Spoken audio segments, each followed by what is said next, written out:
we've got a treat for you guys today. We are heading over to Conroe, Texas to Cardboard Heroes, a shop that we've been at before, and we are going to get to sit down with a Major League Baseball player today and talk cards. He might have won a World Series before. Pretty good dude. We're excited about that. Let's go check it out.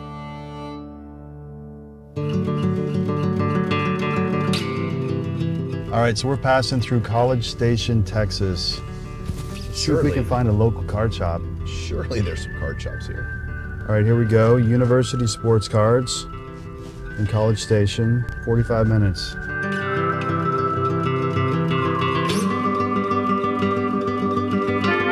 There's some decent stuff here. He's got some cool Hall of Fame autographs over here. Cal Ripken, Mike Piazza, future Hall of Famer Albert Pujols.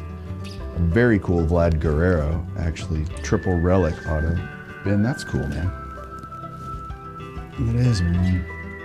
I love this Nolan Ryan patch. It's Angels, but it's really cool. Yeah.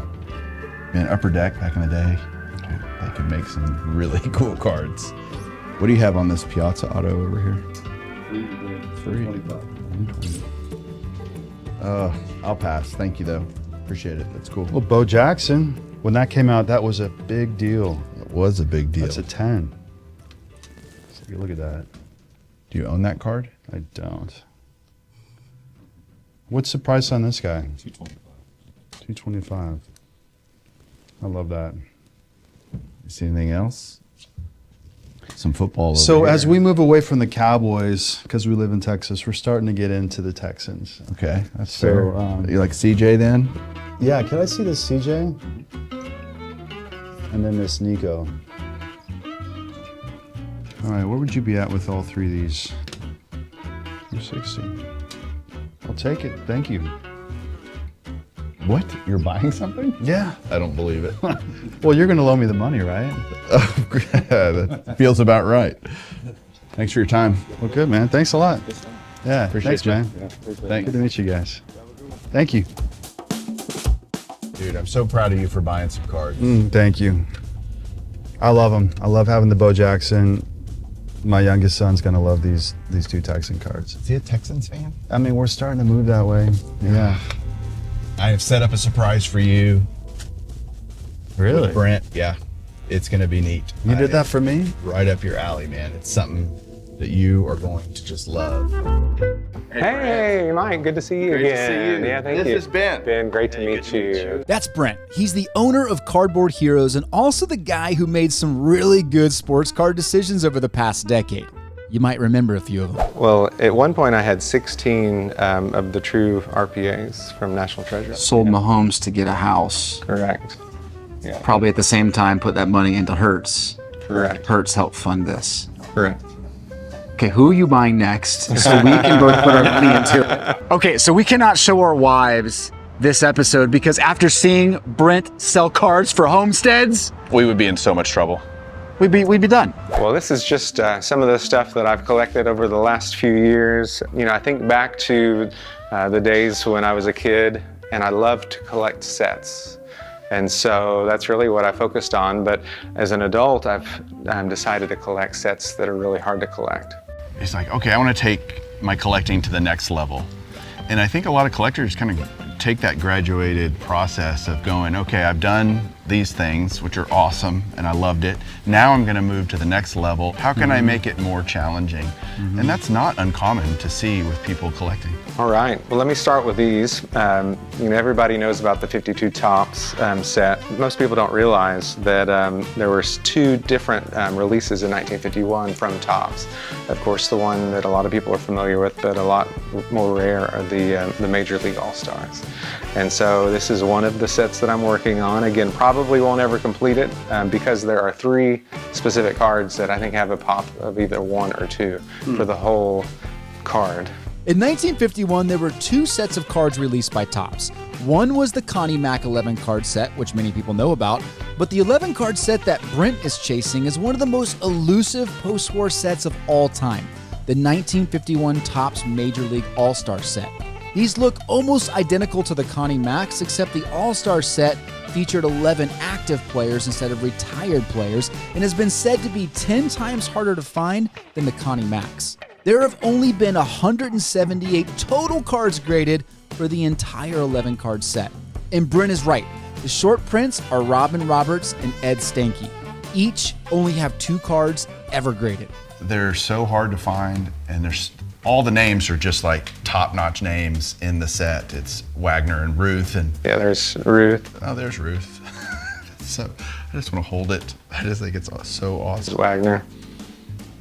There's a Cobb in there, I think, right? There's a Cobb. And they came as these little fold-outs, and so most of them were bent and done like they were meant to be.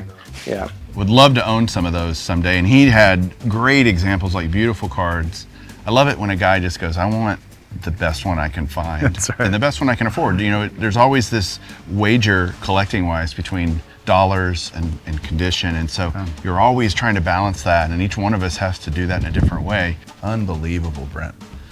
All right, what do we got here? These look like not just everybody's 52 top. And so another set that's just about impossible to finish, and I'll probably be working on it most of the rest of my life, off and on, are the 52 tops, but signed. I've only seen a couple autographed in my life, so the fact that he's going after the whole thing, like, that's crazy. That's next level. So can you get a whole 52? You can. I know of at least 5 or 6 complete sets that have happened, and every single card has enough population to at least find them. But the question on whether I'll ever finish is whether I can ever get this one signed. So you did the 52 set already, right? Back before, and then now you're like, okay, what's the next level? Let's make it harder. Yeah.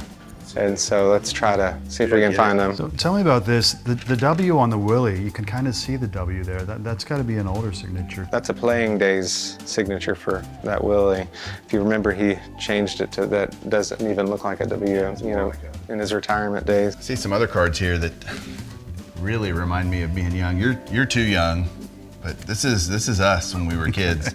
This was a groundbreaking set, 84 Donruss. 84 Donruss. So I was 10 when the set came out, and it just has so many memories, and it really was the set that made everybody kind of remember back to this one.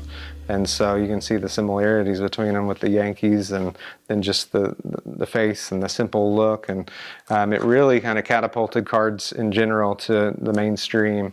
But yeah. To me, Brent, it really launched rookie card as being a thing. Like Mattingly, Alvin Davis. Remember Alvin Davis was back then, and then you had Strawberry and Gooden and Joe Carter. Yeah, Joe Carter. I mean, Yeah, it was like these that are all launch. 10s. That's crazy. Ricky Anderson.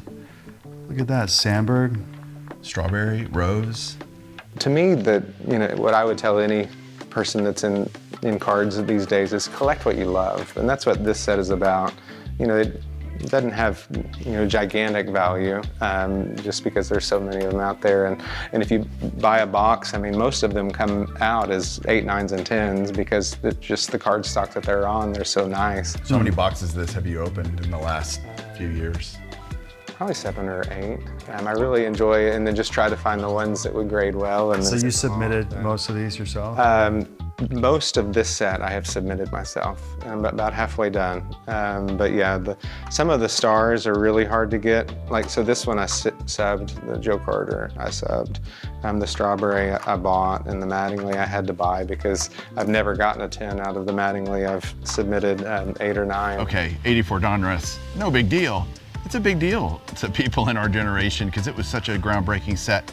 And he's just, I'll just do them in 10s, sure, why not? And it's cool that he's not just picking them off one by one, he's buying boxes and ripping through them and submitting them himself. Like, that's awesome. That's the way to do it. Homegrown collection, right? Yep. And then the last set I'm working on is the one that I'm probably closest out of all these to finishing, but may end up being the hardest one to actually finish. So in 2018, Topps came out with Chrome Sapphire in 2016, but 16 and 17 were in these big boxes of the whole entire set, and only a few cards would be random. A few autos, basically. But in 2018, they came out with these, and so it kind of changed everything. 1 out of every 4 of these had a superfractor in it, which was crazy. I mean, and you could only get them on Topps Online, and I can't remember the exact price that they were selling for, but it was like $250. So there's an unopened box of 2018 Topps Sapphire. Are you kidding me? I wanted to joke, like, hey, let's open this thing. But there were only 3 editions. There was the base, which is the sapphire, the blue, and then the red 10, and then the superfractor. Because I was able to get a number of these and open them, it comes with 4 reds in each box, and so I just decided to start collecting the sap. And so that's what this is. You probably didn't even know there is a thing called top sapphire, but they've become very popular in the last 6, 7 years, 8 years, and it's such a sought after set. For him to be, again, forward thinking, he just, I wanted to buy what I loved. It happened to be stuff that became insanely popular and valuable. Yeah. He doing the entire 2018 top sapphire set red, like not just the regular set, let's do the red, number to 10. That's impressive. I'm 62% done with that set. All that you see here, I'll probably be working on off and on for most of the rest of my life. And but I'll keep you informed if I finish any of these. So. Guys, this is killing me. The elephant in the room. I'm noticing these books and I'm anxious to talk about them. Is this a surprise you were talking about? This is the surprise I was talking about. Tell me You're about welcome. these. These are gorgeous. Yeah, look So at that. I love history, and my faith means so much to me and our family. And so a few years back, I decided to start collecting old Bibles, old books and old Bibles. But especially in this day and age where artificial intelligence is becoming so prominent, it's going to be, in my opinion, hard to tell what's real and what's not real. And so my desire to kind of get original stuff, to be able to say, no, I know for a fact this is what this was. And so, yeah, I decided to start collecting these. And the big boy there is Yeah, y'all go look at that. I want to just hear this. So is a 1611 first edition, King James. And so So the 1611, I would say in the hobby equivalent, this is probably a 54 tops Hank Aaron rookie. So early 1600s, there's like 3 major English translations, and it's causing some division in the English church. King James I says, let's just do a new version. Let's look at the Hebrew, the Greek, and all the major English, and do one that can be the official version. And so I think they got dozens of scholars together, and it was in Westminster, Oxford, and Cambridge. And they came together, I think it took 7 years. 7 years. 1604 to 1611. Okay, so then this is the final work. Majestic language, Gothic font. That was it. So that's the first year of it. How did you get that? So I have come across 3 or 4 dealers that specialize in old Bibles, and so they have helped me get a few of these. And of course, an original contemporary binding. many questions. Why is it so Yeah. big? Originally, all of the authorized versions, which this is the King James authorized, were made to be pulpit folios. And so they, individual people didn't have their own Bibles. Maybe kings did, maybe princes did, maybe queens did. Or really important people might have their own copy of a Bible. But for the most part, anybody lower than that did not have their own Bible. And so in the front of the church, in the pulpit, they would have this. I found the new brother. I found the new friend. I didn't know people did sports cards and old Bibles and religious manuscripts. So I don't know what this is yet, but you can see that wood coming through in the brass bindings. And So this is what this is based upon. So Erasmus in 1516, so the printing press had only been around for 50 years or so, 60 years. All Bibles up until that point in Western Europe were in Latin for the last 1,000 years. And so Erasmus said, you know what, we need to go back to ad fontes, which are the original sources. And so he set out to write the first Greek New Testament in Western Europe. And the first edition came out in 1516. This is actually the third edition, was printed in 1522. And so have you been my whole life? We might have a new friendship blossoming here. Ben is equally interested in collecting historic Bibles and manuscripts. this kind of changed everything, because prior to that, no Bibles were in the vernacular. Luther based his first German translation on it. Yeah, Greek and Latin. So you have the Greek side by side, yeah. It's fascinating that people think the Bibles today are translated from the last Bible that was written a couple weeks ago, and it's like, no, they all go back to an original source text like this. Right. Me and my boys, we built that together, and it just lots of fun. My a little 6-year-old loves jumping on there. And Patrick Mahomes build that. Did Patrick? That's right. he helped a lot, yeah. I had never planned to sell a single one of my Mahomes cards, but it is what it is. At the end of the day, land, dirt. I think most guys put the money back into the collection, but you have the discipline to pull it out and change your life. That's awesome. Yeah, that's one of our goats. That's Patrick. No.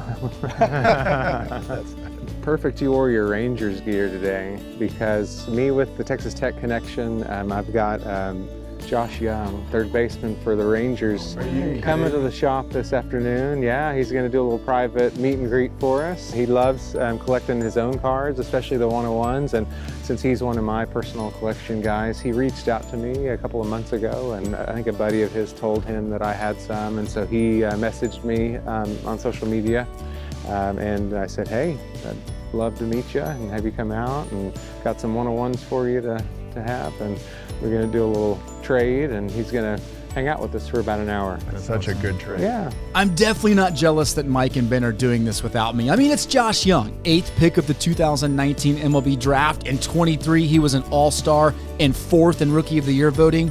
Of course I'm not jealous. Dude, excited to be here. See you. This is gonna be cool. Yep, Solomon, good to see What you. a cool event you're doing. Yeah, when you own a baseball card shop, it's fitting to have, a baseball player come in here that we watch and we collect, so Yeah, absolutely. For us to have that, it's really a dream come true.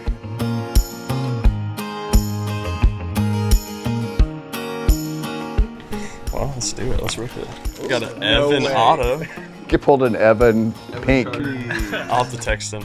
He'll be so excited. Do the guys in the clubhouse, they see you doing it and they're like, dude, what are you doing? And they want to know more and want to get in the hobby. Some guys think it's cool when I do it, but would never do it themselves. Right. So the guy that pulled this, he lives in Atlanta, and so I met him at the airport, and I traded him a 2011 Topps Update Diamond Anniversary Trout PSA 10, the Cognac Trout PSA 10, and some cash. That's awesome. Yeah, so you can, next time you talk to Trout, you can say that. You can tell him. Yeah, that your card's worth more He than is the his. reason that. Not only did Josh pull an autograph card of Evan Carter, he decided to autograph it himself and inscribe it with "I pulled this." This is going to be a fun card to find out in the wild. Your dad's into vintage, right? Yeah, my dad was big into vintage, and he had a house in Austin with what he said, legend has it, with a room, basically like a side bedroom, filled to the top with just boxes. Like, you couldn't walk in the room. And when they were moving to San Antonio to have me, he just took it to a card shop and just sold it for like $500. And he's like, I had everything. Oh my gosh. Love that he's in the hobby. He's a collector. And so he's talking about being in the clubhouse and opening boxes and trading cards with players, sign autographs on the field. Really cool experience. We have got to get him into vintage though. Yes. There's some work to be done. Well, he's in the modern is kind of the gateway drug, but we'll get him into it. Get him into it someday. Brent went above and beyond for his store. Here's the cool thing about Josh. He came out because he was doing a trade with Brent for some sports cards. And part of that trade was Brent being able to invite some of his top customers out to meet Josh. I literally remember sitting on my floor in my apartment. For one, because my apartment when I got there was just destroyed. And they had a mattress on the floor. And I bought a little white table, and I sat on the ground and had my phone watching a Netflix show, signing all these cards. That's so cool. My brothers, wow. That's crazy. Oh, you got them both? Yeah. I know the one of one. Let me take a picture that's sitting my brother. Yeah. That one's pretty sweet. Yeah, that one is sweet. It says it's game used, so. That is insane. Although it definitely makes life a lot easier for Josh to find one guy that has 5 of your one of ones. Now when I sign cards, anything that has a 6 on it, well, 6 out of whatever, I put a 6 on. I started it halfway through my rookie year, so like the first half of product that came out doesn't have that, but anything since. Yeah. That's why it kind of gets my gears, because it's out of 5. Reds are out of 5. Right. I'm like, dang it, make it 6. What a nice guy. Absolutely. Couldn't have been nicer. So gracious with everybody. All the people here were so nice to him too. Yeah, I love that he opened a box and we ripped some wax and he found a card of himself and signed it. Just appreciate him taking the time to do this. It was really cool. Yeah. That's Asher. What's up, Asher? How you doing, buddy? There's Graham. Oh What's my up, God, Graham? Graham. I got some cards for you. Josh signed for you. I promise. He signed them. Sign some cards for me, buddy. I know he doesn't know what to say. Speechless. See you guys. What a great experience coming to your house, looking at your stuff. Josh Jung, icing on the cake. That was awesome. It was awesome. I'm so glad you guys came. Well, I gotta hand it to Mike and Ben. They haven't been on the chase together for quite a while, but when we needed them to pinch hit, they stepped up and hit it out of the park. Oh, and speaking of trips, I just couldn't get enough of the snow, so I headed off to West Virginia, Michigan, and then Indiana. Let's just say you're gonna love the next few episodes. That ain't happening. We're not getting up the hill. We are a fourth of a mile away and we can't even get up the hill. It's literally right there.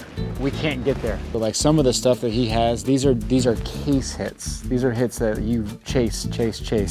So it's not like we're worlds apart. It's still $10,000 for crying out loud. It's a lot of money. Keep chasing.